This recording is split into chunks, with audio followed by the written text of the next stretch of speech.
What's up, everybody? Welcome back to another episode of HR Heretics. Today we have Fidelma Butler on. Fidelma, you are the Chief People Officer at Couchbase. You had a long stint at Zendesk. Welcome to the show. Great. Thank you so much. I'm delighted to be here with Kelly and Nolan. So we met at dinner a couple weeks ago, and then we caught up after, and we were talking about a couple things, L&D and engagement. And friend of the pod, David Hanrahan, was on maybe last month and was like, look, I'm just starting a new Chief People Officer gig. I'm actually thinking a lot about L&D. I haven't seen it done super well. If anybody has ideas, let me know. And so that's the genesis for this conversation, which I tend to agree with David. I have not seen L&D done very well anywhere.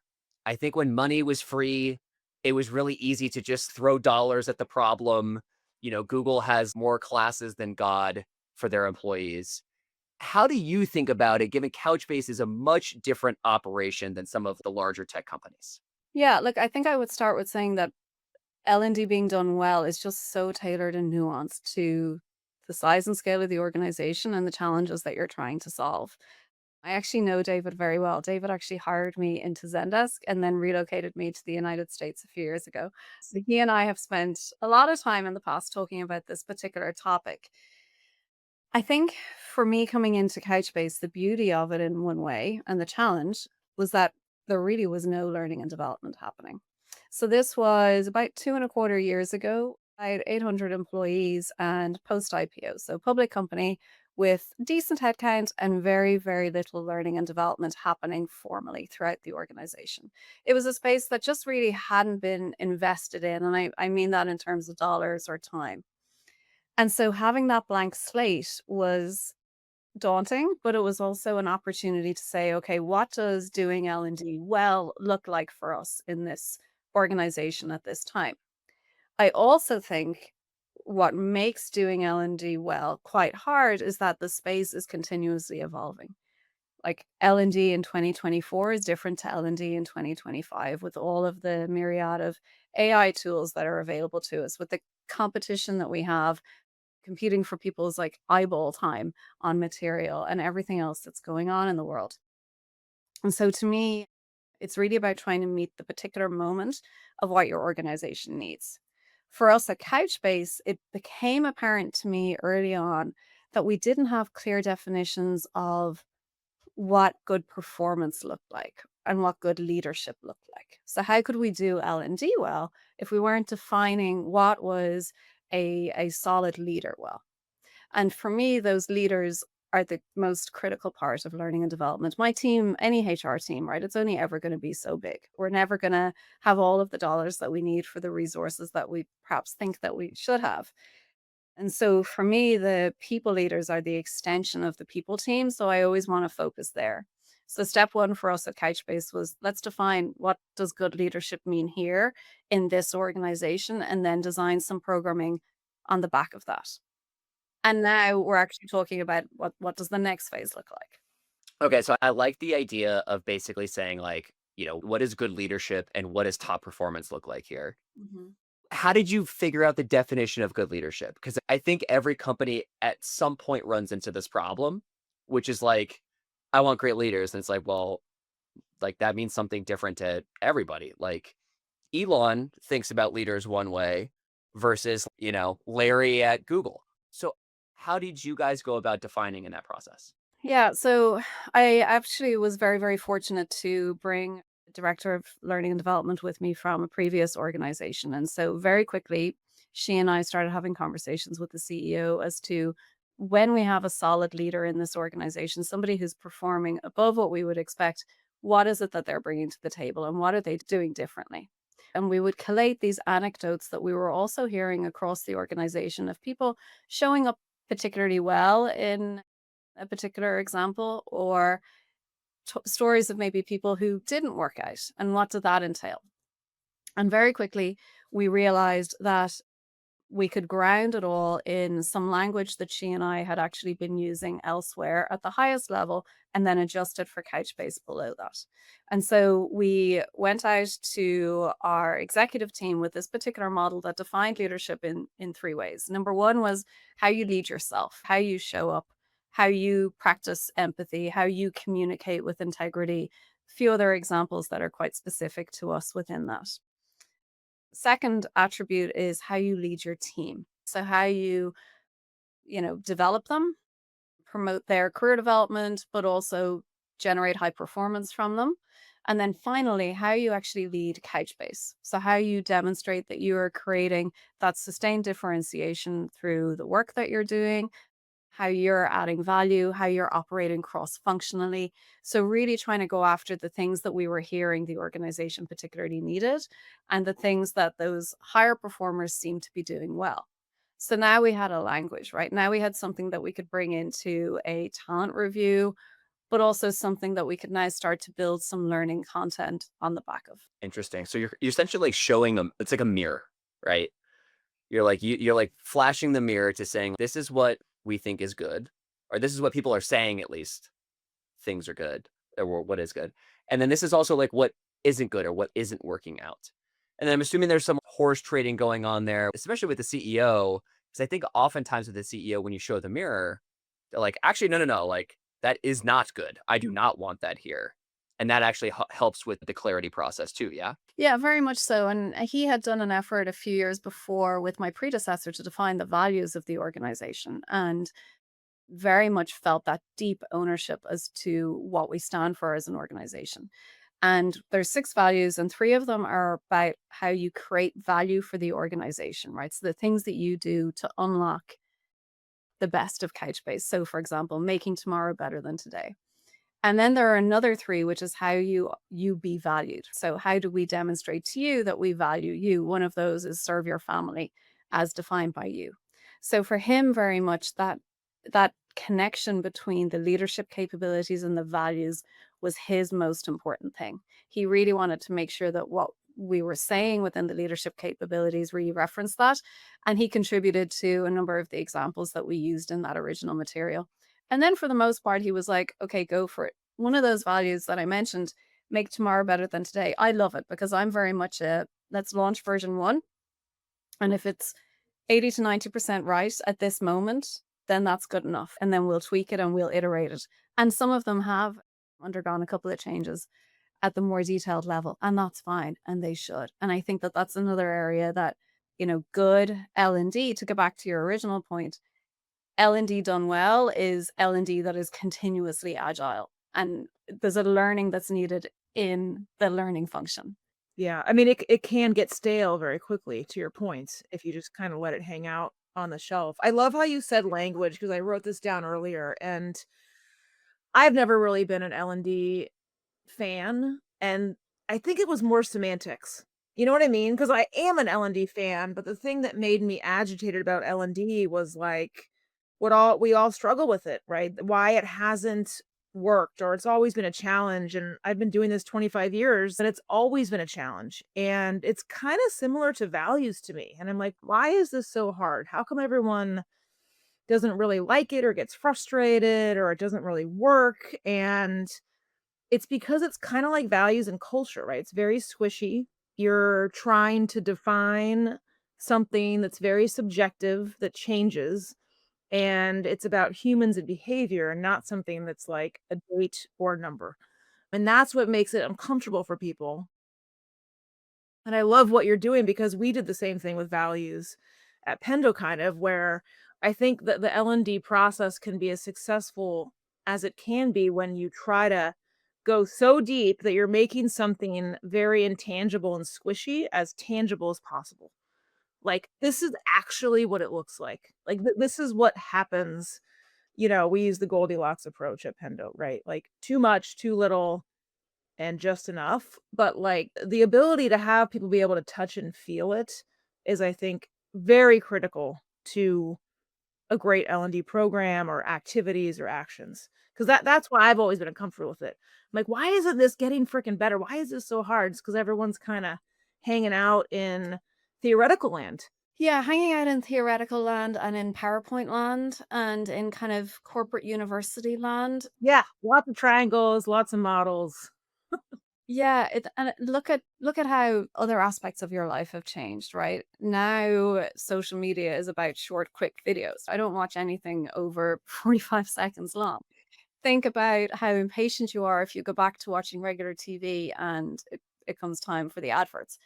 I think part of the challenge with the field of learning and development traditionally has been that it has forgotten that it needs to meet people where they are.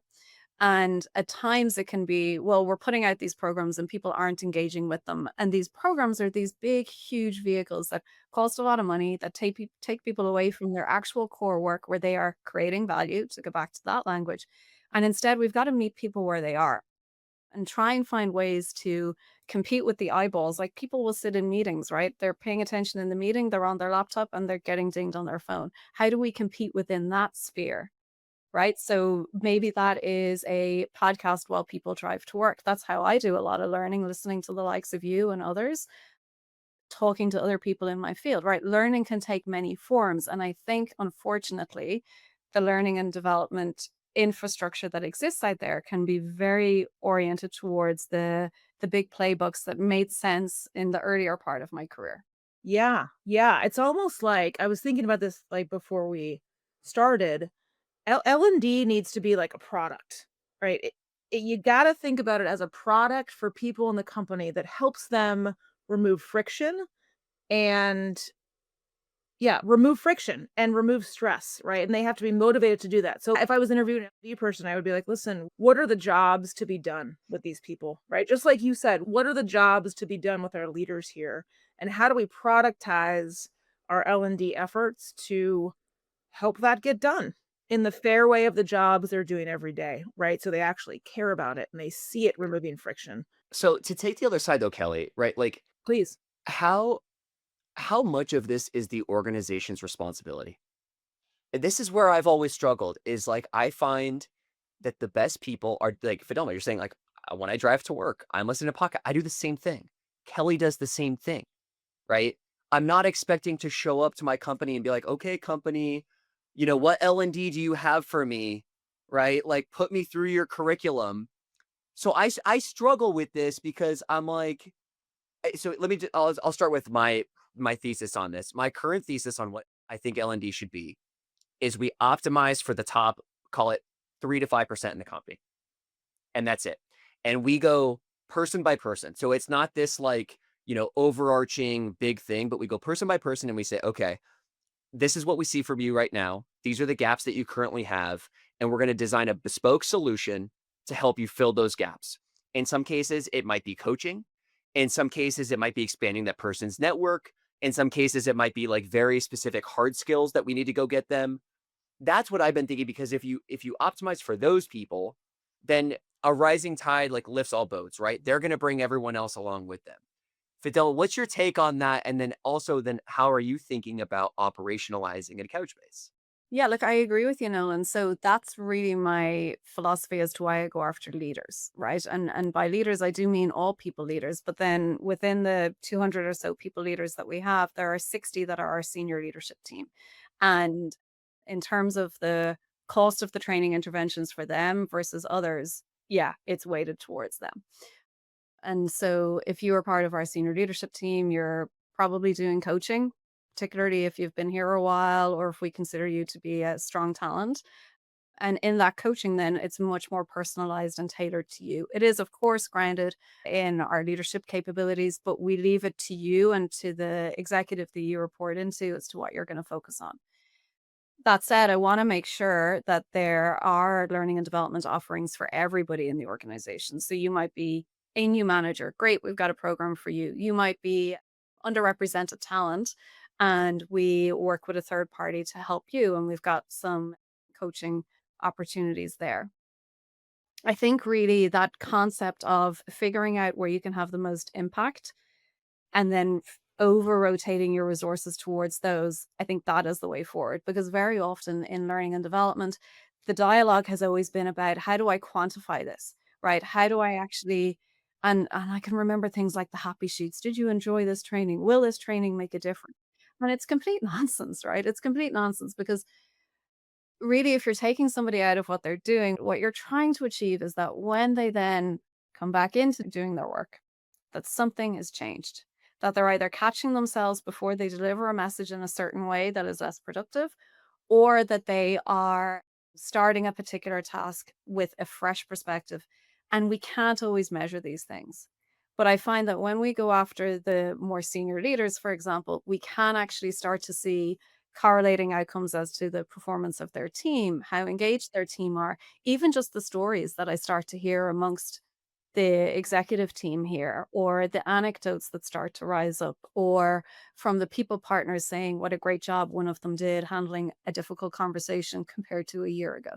And so I agree with you in the sense that if you go after those people who have the biggest impact, and you can define that differently for your organization, that's where really to rotate your resources towards. And all those anecdotes, all those stories that sometimes people complain, "Well, it can't be measured, that is bullshit.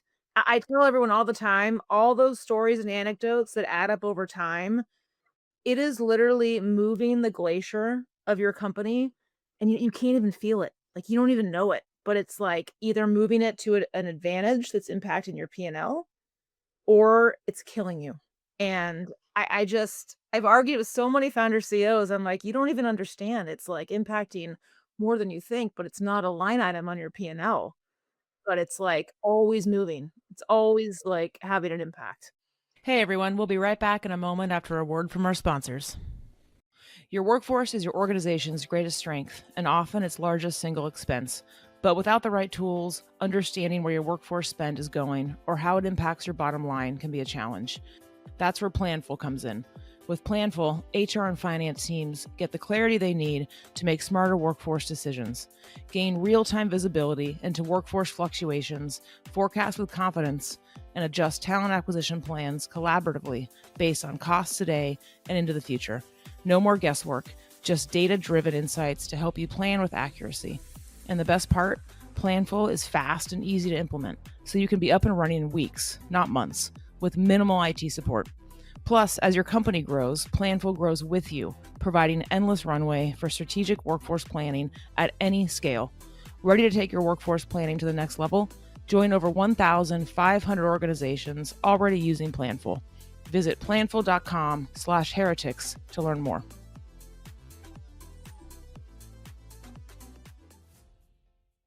I must admit, I used to believe that AI didn't actually exist in recruiting or HR. That is until my friend Heather Doche, who leads talent at Signalfire, told me to check out Metaview. I got into the product and was like, wow, AI actually does exist in recruiting, and this product is sick. Metaview is the world's #1 AI scribe built specifically for recruiting. Their AI records and transcribes hiring conversations, like intakes, interviews, and debriefs, then provides perfectly summarized notes of everything that was discussed. I've seen firsthand how tough it can be to extract consistently high-quality data from candidate conversations. I've been in debriefs where interviewers told us about their feelings instead of what actually happened in the interview. And I've seen VPs and CEOs block hires because they didn't learn anything from skeleton scorecards. Metaview changes everything. With perfect notes from every conversation, your people can focus on creating a human connection with candidates, and they can save time on the busy work of cleaning up notes after every interview. But it's so much more than just a time saver, because perfect notes means perfect data. For every candidate and every pipeline, hiring teams can make confident, informed decisions, and talent leaders can finally take control of the interview process. Metaview covers all your compliance needs, works with all your existing tools, and takes less than 3 minutes to set up. Join talent leaders at organizations like Brex, Deal, HelloFresh, and Quora and check out Metaview. Head over to metaview.ai/heretics to talk to one of Metaview's product experts. Tell them that me and Kelli sent you. Or you could just go to their website and get started for free. You'll be up, running, and AI enabled in minutes. You mentioned engagement as like one of the vectors of how you think about it. So like, how does that work? I'm also very skeptical on engagement. And I think it sometimes like is like the tail wagging the dog. Because oftentimes we send out these engagement surveys and we don't do shit with them other than just like look at them. And then, I don't think the employee base should be setting the agenda of the people team. So how do you kind of like weave those two things together? So I agree with you somewhat. So I am philosophically opposed to surveying.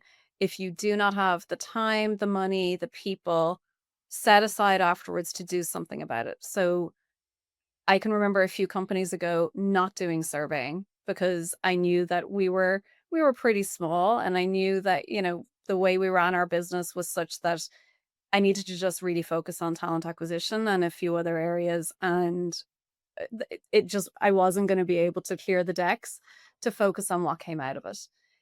In my current company and in my last company, I've been very clear with people that we're only running this survey if we're actually going to do something with the outcomes. I personally have stepped away from the surveys that give you a badge for your website. I think that that's fine if that's what you're interested in.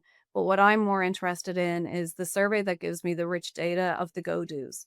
So here at Couchbase, we run annual surveys. We did do a mid-year check-in, and then we realized it wasn't enough time because we were so focused on the actions. But in going into any of those surveys, we just closed one last month. It's more so about the actions. Like even the language that we use subtly in our comms is less so about the survey, and it's more about the actions. It's more of a case of we are defining what we are going to focus on, and we need your say rather than like the survey, if that makes sense. When we then get our survey outcomes, we define actions at three levels. There's the company actions, which is what our CEO, Matt, and I are really focused on. So that might be systems and processes, to use an example from before, right? So people are telling us there's big problems in that area. Great, we can go tackle that. Then there are the functional level outcomes. So engineering, what are the things that we need to celebrate in engineering, and what are the things we need to go after? And then there's the manager level. So every manager who has, I think it's 5 or more responses within their team, they can see some outcomes. Every manager is expected to do one action, do one thing. We don't make it into a big administrative overhead of telling us what that is, but you're constantly being told that this is the expectation. So we've got those 3 levels. We've got the company level things, we've got the functional level, and then we've got things at the managerial level. That then becomes the structure when I'm presenting the results, which I did a few weeks ago. I spent more time on that, right? Here's what we did at a company level since the last time. Here's what we're going to do going forward. Here's an example of some functional stuff. I spent more time on that than I did on the actual numbers, if that makes sense. The numbers are very helpful, right? But it's more so about the actions. That then drives the strategy for my own people and workplace team. And on a quarterly basis, we have an equivalent of a QBR. We call it an ops review meeting with the rest of the executive team. And I will literally give an update on projects that we're doing across all of those and some other stuff as well. And so it becomes part of the narrative of the organization. And at our quarterly all hands, whenever I'm presenting, I will put that work in context of the company outcomes as well. So the surveys have been really action oriented for us. If I go back to the learning and development topic, one of the things that was very helpful to us the first time we did one of these surveys after I joined was in getting after that definition of leadership. So we had leaders, for example, who lead Couchbase very, very well and lead themselves very well, right? They're super articulate, they know the product, they're doing really good things. When it came to the engagement outcomes as it pertained to lead the team, less good. So the questions are things like, my manager keeps me informed, my manager gives me regular feedback, and so forth. And it was really interesting to see these people who we would have thought would be strong across the board actually have, green, maybe a little amber, maybe a little red, green, as you think about the entire breadth of leadership. And so that was very, very helpful for us. And then, hey, that's an easy intervention for a good learning and development team. Go talk to that person, acknowledge with them that they might be disappointed in what those outcomes are, but it's okay, and we're here to help you, and here's how we are going to help you. So for me, there is a real connection between that data that I get from engagement and how I can tie it back into evaluating our proficiency with defining and delivering quality leaders in the organization. What happens when there's disagreement between the narrative of the engagement survey and the top-down initiatives from the CEO?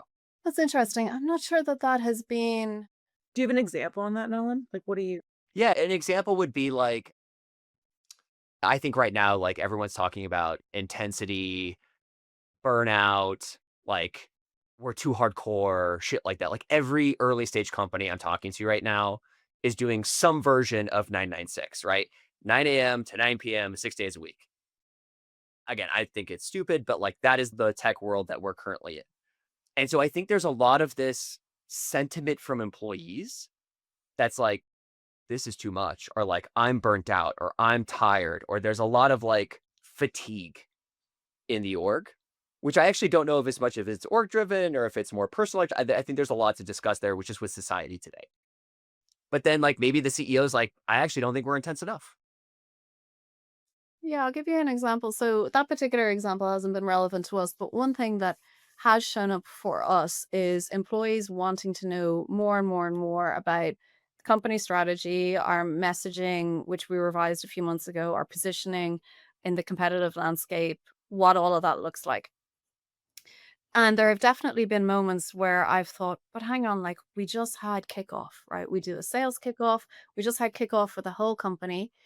And I think as HR leaders and as learning and development leaders, I think we can often be guilty of, but we told them and we told them and we told them again. Like we did all of that. But actually, if you take a step back, no, it's incumbent upon me to deliver that message differently because it's clearly not reaching everybody in the way they need it all of the time. So maybe I'm pushing all of that information out in the quarterly all hands, but hey, maybe somebody can just never join that because of their time zone. So maybe I've got to find ways to share some bite-sized content on Slack. That's all part of learning and development. And that content can help to bridge some of that gap. Just today, we were talking about how we can leverage that senior leadership team, that top 60 leaders in the organization, and get them to disseminate more of this information on that particular topic, right? Rather than it always seeming to be something that Matt needs to do or that other executives need to do. And so I think if you are doing L&D well, when you get something like that that feels at odds with what you think you've put out there, you actually need to reframe the problem as how can I do this differently? What can I go and do? I had a leader say to me in January, like, there's no interview training. My guys don't know how to interview. I was like, that training that we launched about 3 months ago, and many of them have participated in that. He just hadn't seen it. This is a busy sales leader. Yes, we had put it out in every Slack message. We had even put it directly on some people's calendars. And before we made it mandatory for all interviewers, we were doing a kind of free for all. He just hadn't seen it. He's just super busy, right? So fine, right? I'm not going to argue with him that he missed it, that yes, we already have it. The better answer, the more kind of business partnering oriented answer is, yeah, we have that. It's ready to go. How would you like us to deliver that to your team? Do you want to break them up into small groups? We can get them together. Do you want them to join the open sessions? That's how you actually meet people where they are. Yeah. I like all of that. I really do because that's how I think about it. Engagement survey actions, communications, L&D. I was just talking to someone about this, trying to make it and weave it in as much as you can to the fairway of the job and the day-to-day. It just works. And I think that's the problem with I think the semantic of L&D. We should probably call it something different because when you think of L&D, you think about something extra, taking them off the line, taking them out of the job, paying a bunch of money, listening to a facilitator from a fancy consulting group. Like that's how it's always been. And that's really not what it is. Like I told someone at Quizlet, I'm like, guess what? L&D is going to be the fair way of the job. We are going to leverage leaders teaching leaders because no one listens to HR. We're going to help the best. Like we are going to make this a part of the gig where you don't feel like you're going to traffic school on a Saturday, you know? And it just works. It's worked really well. And they're all like, yeah, nodding. And again, back to it being a product, it helps them remove friction to get their jobs done better. Yeah, you nailed the leaders teaching leaders thing, Kelly. So we've heard that twice on the show. So once from Brian Power, and then the other one from Valentina Gisson. And in both of those cases, the thing I took away was like, yeah, like I actually think leaders teaching other leaders is the best way for it to sit in.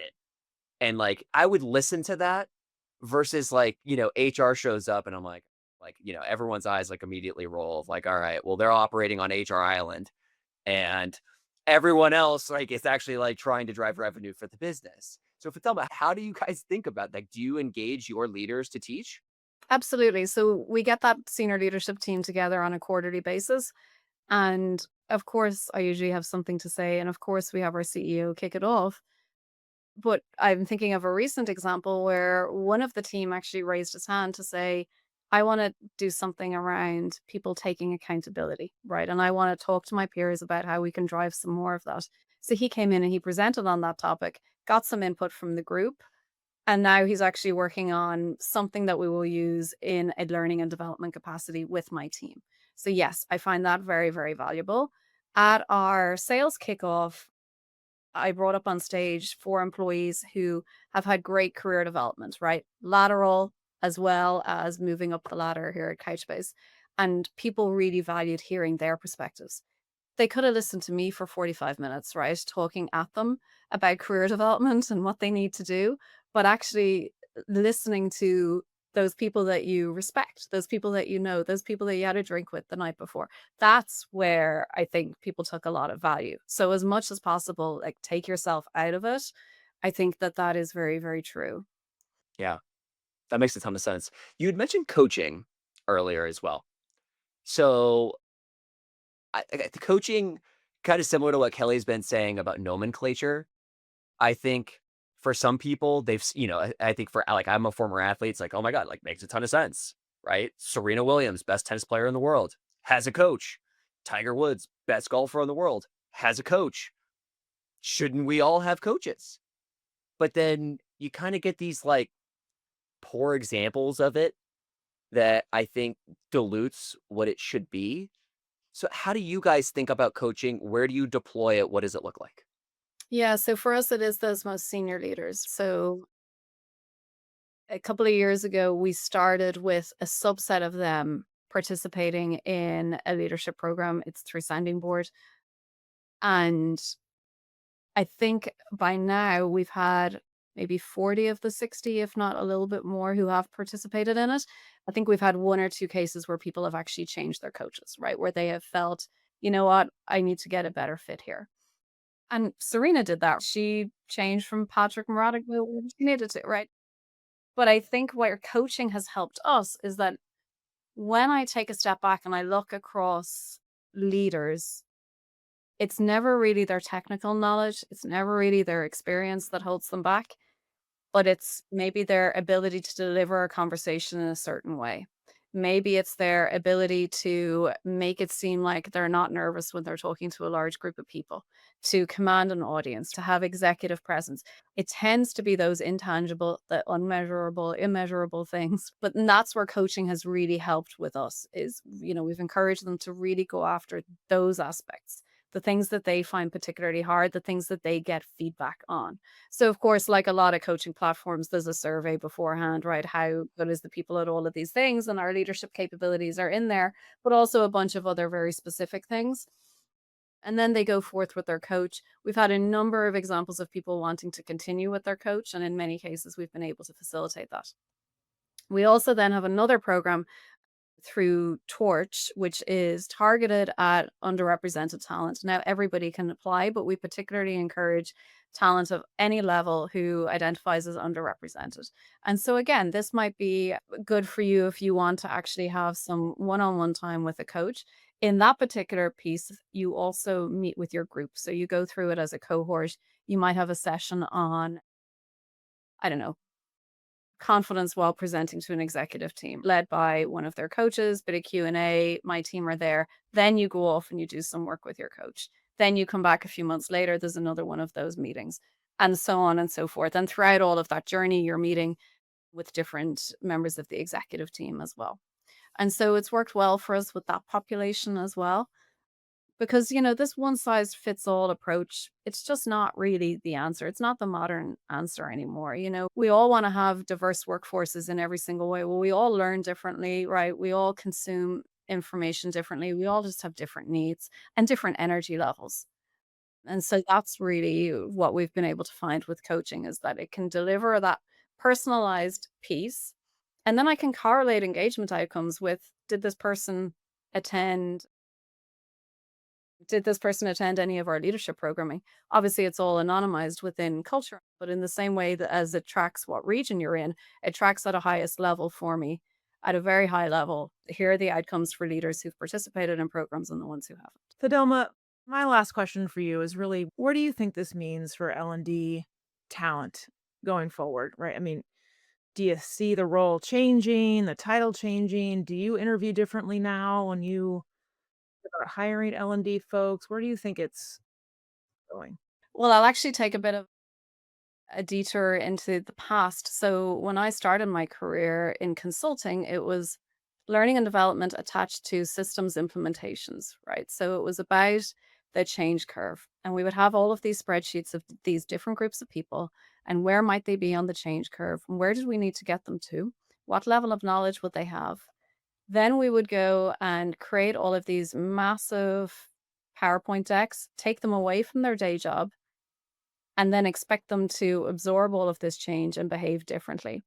And even in my own training, like we were flown to Chicago for 2 weeks at a time to do like super intense training and then back to the day job. It was, like your head is still spinning.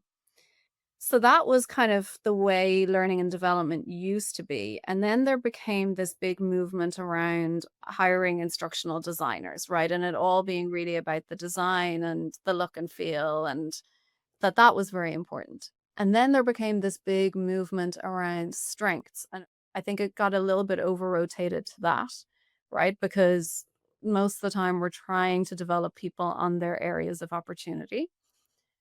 Then we kind of segued into skills, and skills were the big thing in learning and development a few years ago. But work isn't organized around skills, right? It's organized around groups of related tasks that need to get done, right? So that's how obviously you're obviously learning skills all of the time and developing people's skills, but it just didn't necessarily tally with the way people were structuring their work. But I do remember one particular movement in learning and development in leadership content about maybe 5, 6, 7 years ago. It was all around VUCA, this volatile, uncertain world that we were now living in. And I remember that being a dominant topic throughout all of the leadership material that most organizations were putting out there. And then came resilience as well. And I actually think that for the most part, the learning and development function got that right. Because now, when I'm thinking about a learning and development function, well, yeah, everything around us is volatile. So our learning and development needs to just be massively agile, right? It needs to be always learning itself and always thinking of how can I help these people to adjust their behavior and create more value while they are so consumed with doing their role and doing it in a world in which there's increased volatility at a macro level and elsewhere, and that's really testing their skills of resilience and everything else. And so it's a long way of answering your question, but for me, what am I thinking about when I hire these people? It's, do they get that, right? Do they want to go away and build PowerPoint decks for a few hours at a time? Or are they thinking about what are the new tools that are coming down the line in this space that can help me to get learning content in front of people on Slack, for example? Or when they log in the morning, a question of like, have you given feedback today? Whatever it is. Those are the skills that I'm looking for. And within our team here, we have people who have learning and development, diversity, equity, inclusion, and engagement backgrounds, and they're all mingled together within the team. We're going to more formally have them all start to lean into each other's work a little bit because all of those things to me are just so highly correlated. I love that. The last one for me, Fidelma, is actually around getting it wrong. So like it seems like you are very well put together on the way you're thinking about this. You're engaging the business, right? We're launching very quickly. We're not launching perfect solutions. But I think a lot of people who have tried this have at some point in time been punched in the face with like, that one didn't land. Do you have an example of that and then how you learn from it and then how you move forward? Yeah, I think the toughest area in all of this is actually meeting people where they are in terms of career development. And that's one that several times over the course of my career, I felt a bit punched in the face because People will always say in every interaction that you have, whether that's a survey or anything else, that they want more career development. Totally. Never ending. 2 sales kickoffs ago, I stood on the stage and I said, "Who wants career development?" Every hand in the room goes up. Okay, who's done a development plan? A smattering of hands go up, right? And that can actually sting. It's like, why am I designing all of these tools, building these tools, and putting them out there? So there have been times where, and I'm going through that now, where I'm thinking, okay, how can I actually give people what they need? I think that people are asking in that example for how can I get to the next level? Right. And as a professional in this space, I'm thinking, no, how can you be ready for the next opportunity, whether that is up, across, a stretch, whatever, cross functional, doesn't matter. That the career model of the past isn't necessarily the career model that I think is needed in the future, but not everybody is on board with that yet. People are thinking about how can I get to the next level, the next level, the next level. Well, there has to be an opportunity. It has to be at the right time. You have to be ready. That can be hard for people to quantify, to take, right? People want actual timelines. And so that is something that I have not cracked that nut yet. And if anybody has, I'd love to hear it. I think that can be quite hard. I am a huge disbeliever in those spreadsheets that very often are produced within people teams of the different levels and then like the behaviors that are needed at each level and the verb changes. It's give guidance on blah, lead blah as you go up the levels. It'll become a checkbox exercise. No one's learning from that. Your lower performers are using that to tick the boxes to then say, please promote me. Your higher performers are like, that's, of course I'm doing that. Like that doesn't need to be specified. And I just don't know that we have fully cracked that nut. And in particular, what we're trying to do as learning and development professionals at the moment is prepare people for careers that don't look anything like what they look like today. There are people graduating colleges over the next few months who are heading into the world of work who will be doing very different things to what they thought they would be doing when they made those choices. And the same is true of tenured professionals as well. So that is the piece where I have definitely found challenge, Nolan. I think real talk, I think we have another semantics issue with employees using career development. Because when you say that, automatically they think of more money and a higher title. That's what it is. So, which I love. We should just call it that. I'd be like, hey, who wants to learn about how to get promoted here? Let's do that. Who wants to learn about comp and how you can make more money and how we think about comp here? Let's do. So I feel like that whole bucket itself needs to be stratified because that's been a big like misinterpretation in my career when I say career development. And I think it still happens that employees think about that differently than we think about that. You guys are both right about this, which is like on the career development piece. This is probably why I'm super jaded on the topic. Is because Fidelma, you nailed it, which is like the checkbox exercise, right? People lower in the org show up and they go, I did it. Where's my promo? And then I think ultimately I've seen so many organizations become promotion obsessed Yes. that like I like lose my mind about it because I'm like, we're here. This is not about getting promotion. Like, of course, like we want to make sure people progress. They're getting paid very well. And obviously, fairly is the floor, but then obviously very well as they perform well in the organization. And man, I'm really starting to think like the big issue with this, Kelli, is actually the ladders and how we come up with ladders and how we do ladders. And that's where I think people get jaded. But I struggle, you got both of you. What's the alternative? I know. They're flattening it. You can't have nothing because I started at high growth companies and there was nothing and it was fucking chaos. Like, I'll take the ladders right now. Just, I don't know what the alternative is. And maybe there will never be a perfect answer. But I think what has worked is just trying to do these squishy things as transparently and raw and direct as you can with employees. That works. That works. And even if it's uncomfortable and messy, and it works better than engagement and career ladders and surveys. You know what I mean? Like, you can at least get further with them when you're just kind of real about it with your language. And you said it earlier, Fidelma, meet them where they are. It's amazing what a real conversation can do, right? In every aspect of everything, like a real conversation about what are you actually trying to achieve? Yeah, I just did this morning with my wife. I was like, "What is this really about?" What is Yeah, I'm a big believer in hiring adults and then really treating them like adults, right? So to my point earlier of, well, who's filled in career development plan? Like there's a huge amount of accountability that needs to be taken here. I'm not going to spoon feed you. I'm not going to go out there and say you didn't come to XYZ training. You had that opportunity. And frankly, the people who are going to get recognized and are going to experience the career development piece are the people who are leaning into all of those and who are recognized as taking accountability and taking their opportunities when they come. And then the rewards then follow that. it's not that you as HR is sitting there with a, magic wand being like, "You attended this, you're getting promoted. You didn't." It actually shows up in a bunch of different ways. Fidelma, this has been great. Where can people find you?